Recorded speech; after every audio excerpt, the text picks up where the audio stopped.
Thanks for tuning in to another edition of Prime Sports NASCAR as we recap a crazy day and night for the Daytona 500. Eric Smith from RaceReviewOnline.net is still live from Daytona Beach. You can see the forecast behind Eric. Not as sunny as our show the other day, but indicative of what happened yesterday. Yeah. Luckily, it's not raining, and it's going to clear up as the day goes on, and then chance again later, which was a whole other topic. I'm sure we'll talk about NASCAR and their start times, and because if the race was going to be rained out last night, we didn't end up going. They were supposed to go. The tentative plan was 4:00 today, and as you see behind me, it's cloudy, but it's not raining. We could have been racing, Yeah.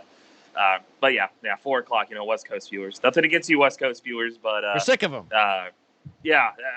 Catering to West Coast viewers that don't bump up the ratings, and we get rain delays. But anyways, it's not raining, and I'll take it. Well, really, if you think about it, everything that we despise about the Daytona, everything that can go wrong in the Daytona 500 happened this weekend. And that includes the beginning, which was what you just mentioned. We've been talking about for years, which is start these races earlier. If they started the race at 12 o'clock, chances are the race ends before the rain.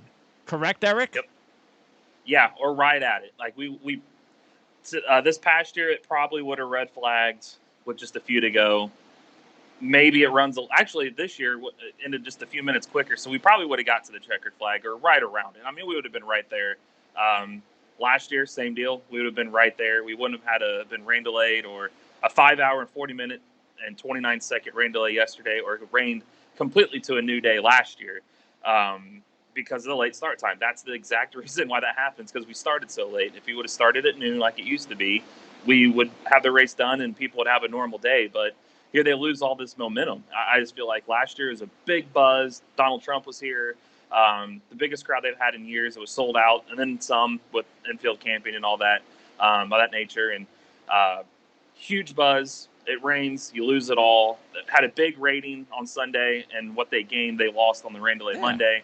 Felt yesterday was the same way. The big buzz leading into it. You have Michael Jordan there and Pitbull and these new owners and this new season they're tabbing and all this much needed anticipation, right? And it's ready to go. And then 13 or 15 laps into the race, and there it goes. 5 hour rain delay. It's fixable. Now we're finishing the race after midnight.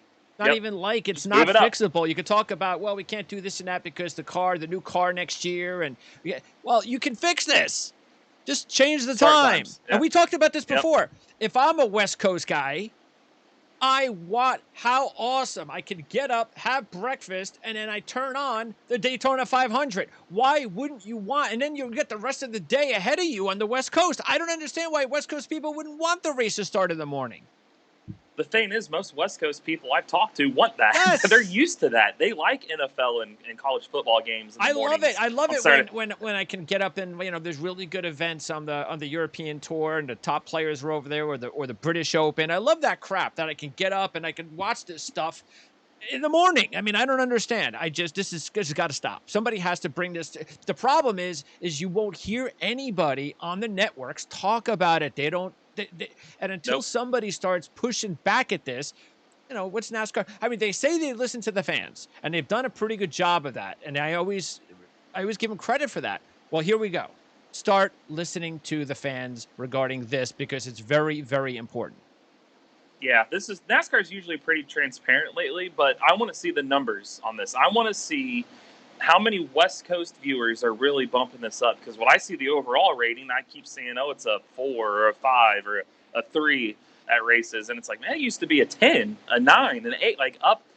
You clearly have lost. Is the West Coast viewer really bumping this up that much? Wow. And how many East Coast viewers are you losing in the process? That I don't think it's a good mix. I highly doubt that the West Coast viewers is bumping this rating up, and that if you move it to noon, it's going to be less. Yeah. I highly doubt that, but I want to see the numbers before I fully jump in that and jump on that hill. But I'm got one foot on that hill already, and it's like, all right, let's see the numbers to really see if that's the Well, case. it's And Monday morning, so we'll see what the media coverage is over the next 24 hours, and yep, we'll talk more about that later in the week for sure. Also, what do we despise about the Daytona 500? Well, you get single file racing, which we yep, saw way too much of. We saw it in the Xfinity race on Saturday. We saw it again. So we're staying up. We're supposed to stay up. Okay. Wait for this delay. Stay up and watch 75% single file racing. That's what we're supposed yep. to do. We're supposed again wait for everybody to make a move with 2 laps or 1 lap to go, and I it's Hamlin and everybody, and you wrote about it. They could say, well, we tried, or it just wasn't. No, I didn't see anybody trying. I didn't see this like contingent of 6 or 7 cars or 8 cars trying.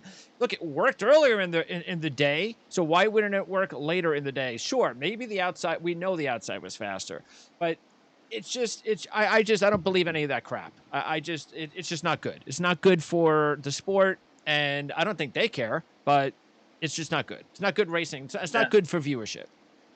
No, you could tell even the commentators on the broadcast when I didn't have my scanner on, where I heard him trying to pub like, "Oh, this is by design. It's not easy, and this is but it's yeah."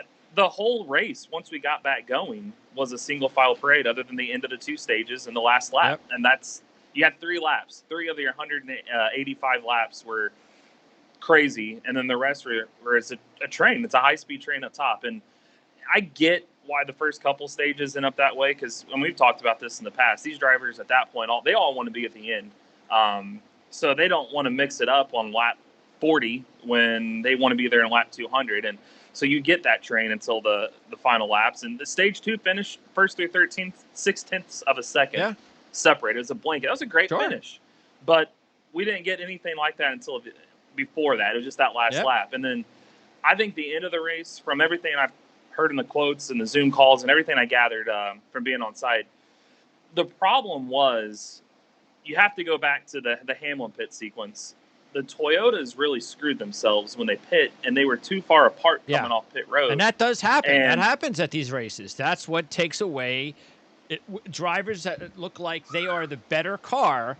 That besides wrecks, that's the other strategy that happens during the race that can kill drivers like Denny Hamlin. And you knew as soon as the sequence was over and where Denny was after that, and all of a sudden Logano's got the lead, you were like, uh-oh, this isn't good. This is going to be how he loses this race. And that's exactly what happened. You have to go back a couple of years ago in the manufacturer alliances. This is where this whole single file line really started, is when you just work with your own manufacturer. That's we've seen that happen the last several years. They all pit together and they all pit separate laps. Like I have it down here in my notes from last night. Ford pit with 30 to go, Chevy pit with 29 to go, and Toyota was 27 to go. They pit an extra lap later. Well, when you all pit together, you come out together and you're all running together. And the Toyotas don't have the strength in numbers that these other teams have. And they came out, and Hamlin was too far ahead of Kyle Busch, and Kyle Busch couldn't get there. And by the time they started trying to form, that Ford train was coming. And the problem then was the Fords got out front. They were 1, 2, 3, 4, 5. And the rest of the group, because of that lap 13 crash, took a lot of big Chevy guys and a couple Toyotas out. They didn't have strength in numbers for each other. And it's like, if they would get over themselves and work with each other, it could work. But Chevy got so mad a few years ago when they didn't work together, or they helped the Toyotas. When Hendrick, if you remember the first or the second win for Denny Hamlin, overall, Toyota went 1, 2, 3, and Hendrick helped Toyotas because they had their little behind the scenes alliance, because Toyota didn't have the numbers, and Hendrick's like, yeah, you got. So they helped them. Chevy got pissed, and Chevy told their drivers, they had a secret meeting. You never will help a manufacturer again. Another different manufacturer. You only help Chevys. And then Fords and Toyotas got wind of that, so they all just kind of helped themselves. Well, when you get Fords 1, 2, 3, 4, 5, and then really only 6 other cars in that group, and they're split between Toyotas and Chevys, they couldn't get enough energy to get to the bottom to work together. That was the only way that was going to work. Because if you look at the Ford lineup, and I wrote about this too in my my main takeaways, it sucked for the fans that it was Joey Logano, Kevin Harvick, Brad Keselowski, because Harvick couldn't do anything. Harvick knew no matter what move he made, if he tried to make the line in the low, Keselowski's not going to help him. He's going to help his teammate. And now Harvick's going to the end of the line. Why would anybody want to help Kevin Harvick? Like, oh, this guy could win. Why would I help you win? Let's get you thrown out and give myself that's a shot. The problem, though. That's the issue. Is that if Kevin Harvick does decide, I'm going to do this with 8 laps to go, 7 laps to go, you shouldn't just say, oh, let Kevin go. I mean, that's it. I don't know if there's anything that NASCAR can do to prevent this from happening in the future. They can. Last night was a perfect storm, and he just had the wrong guy in second with the guys around him. And Harvick wanted to make a move. It's just, I'm running second. My only option is wait to the last lap, and that's the only time where maybe I could push. I don't blame Harvick at all. I blame are more of the cars that are 5th, 6th, 7th, 8th. Hey, why don't 5th, 6th, 7th, 8th, 9th, and 10th all go down? And we'll see if 7 or 8 cars on the bottom can pass 4 cars up top. Come on, I mean, that would have been the key. That would have been where the manufacturer alliances should have been thrown out the window. Yeah. And that's where the problem lied right there. Those guys had to do something, and we saw the drivers have said a lot. Yes, you get a good run in the back, but with this package, you can't come from really outside the top 5 with less than 3 or 4 to go and expect to win. And when it came down 5 to go, 4 to go, 3 to go, we kept talking in the press box like it's not going to happen. These guys aren't going to do anything. Nope. It's literally going to be the last lap, and unfortunately, in super speedway racing, the last lap, and Logano wanting to win, and you have to block as the leader, and you get the wreck anyway. Storm. So yeah. Yep. And then you get the last lap caution, which is the other thing that we despise. So everything we despise about the Daytona 500 happened in the same weekend. We had the weather delay. We had the last lap cautions, the single file racing. As much as we feel great about someone like Micah McDowell winning a race, having someone that's 0 for 357 win the Daytona 500 is not good for the sport. Sorry, it's not. So everything I'm actually about to write on that. What's that? I said I'm actually about to write about that. If a winner like McDowell dumbs down the 500 or waters it down a little bit, that's actually what I was working on before our call. Is because you got to look at the winner. It's like your Super Bowl, right? And you want the top guys to win. You don't want this past year, like the Miami Dolphins who didn't even make the playoffs all of a sudden win a Super Bowl. It's like, well, where'd they come from? Yeah. And it's like it's supposed to be an exclusive club, and I get it. Does the lottery make it now more special to win because it is just like a random lottery, or does it need to be like the past when like the greats win? I mean, it hasn't been since the restrictor plate and tandem drafting, and then the tapered spacer. All 3 of those got us this randomness. That, I mean, you look at 2001, Michael Waltrip was 0 for 462. Sure. Trevor Bayne won in 2011 in his second ever start, and he's never won since. And then Michael McDowell, like you just said, his winless streak, and he wins. So it's like, are these 3 part of a fraternity that dumbs this race down? So that's what I'm actually working on. And we end the races with usually only half the field anyway. So why don't you just make sure that only a certain number of cars can enter the Daytona 500? You want other cars, fine. We've talked about that as being something that they should fix too. But look, at least a 500. Make it a special, just like an All-Star race. Why is the All-Star race only a certain select group get in? But the Daytona 500, you can let everybody in. Yeah, and sometimes everybody helps. Just like McDowell winning, it gives you a shot. But it also is, as happy as I am for him, he's a great guy. Yes. He's an underdog story to win. Won people, if you bet on him, a lot of money because he was way long odds. But it's like I've likened a few years.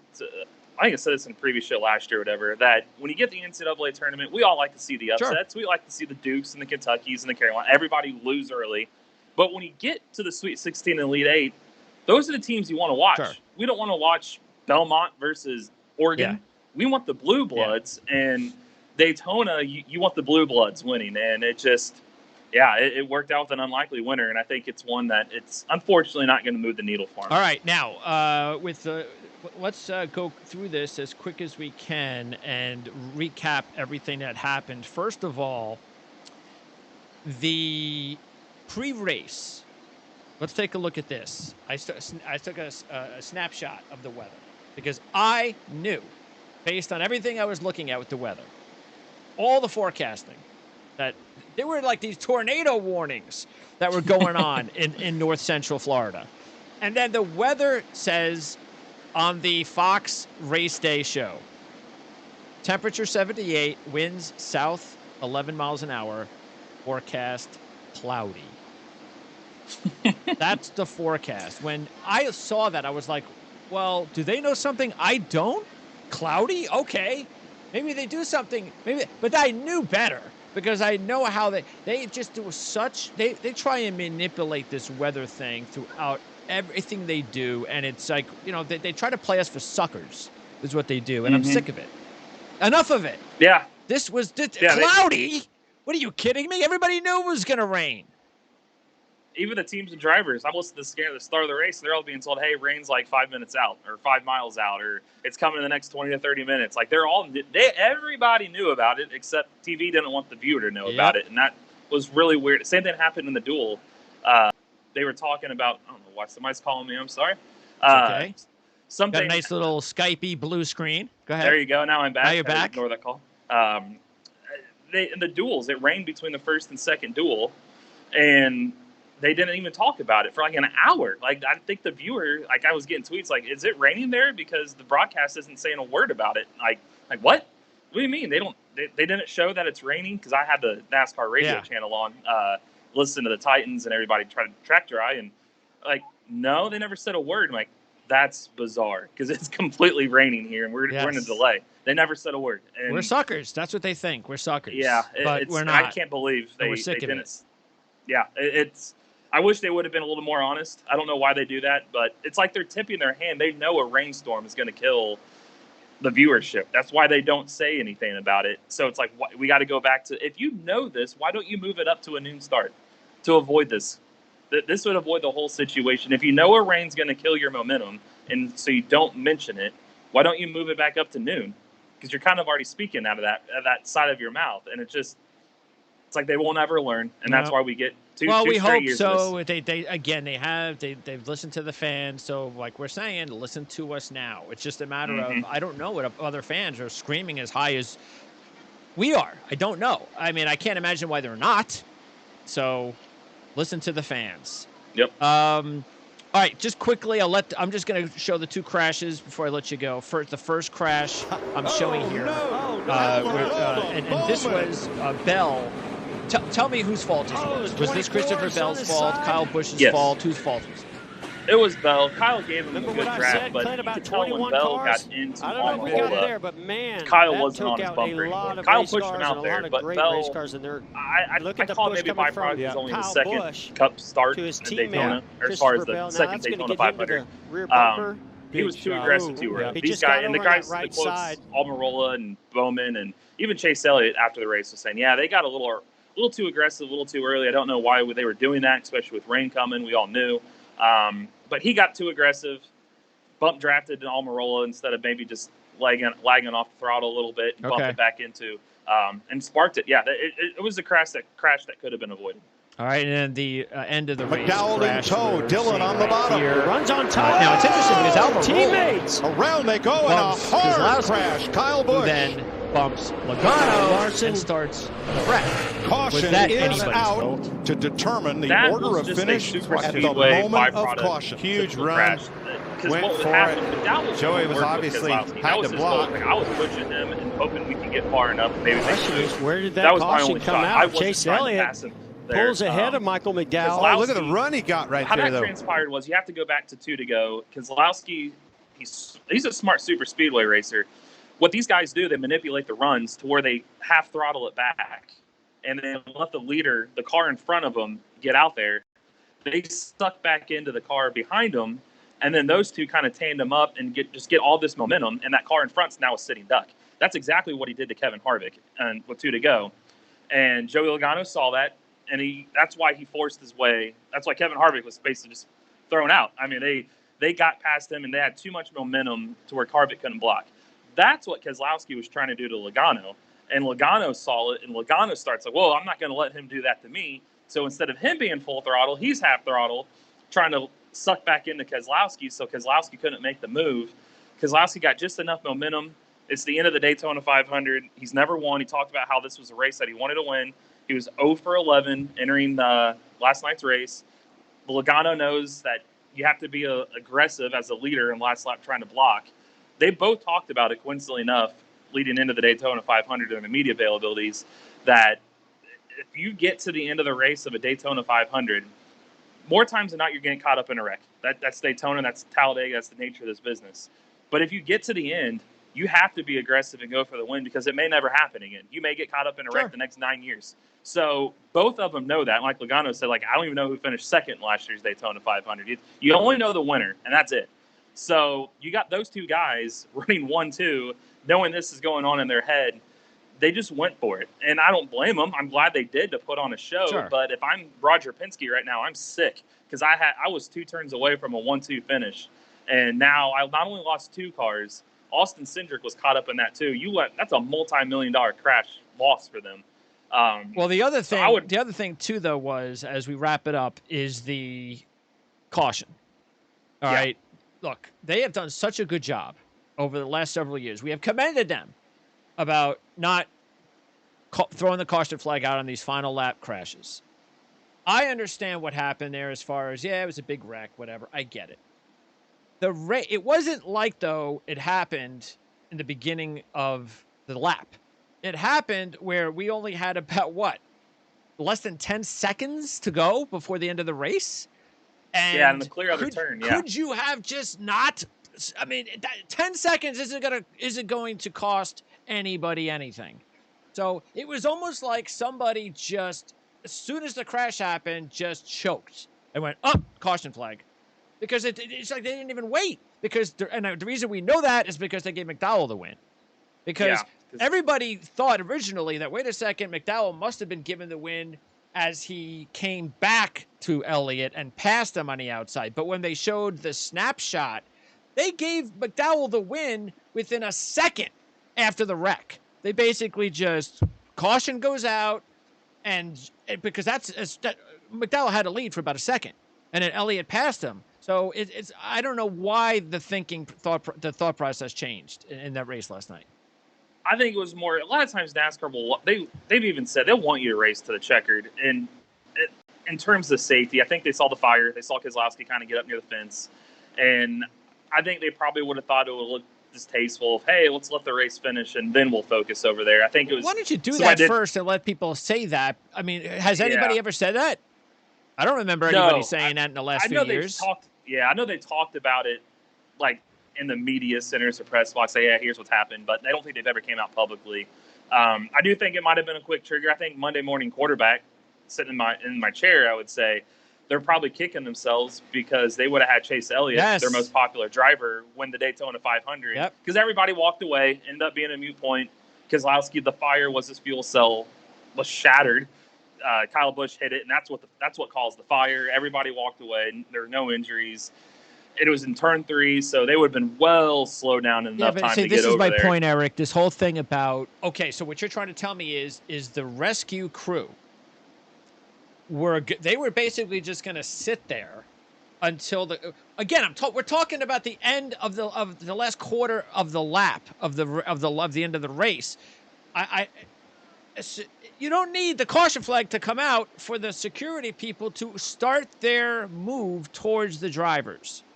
It's going to take them 30 seconds to get there anyway.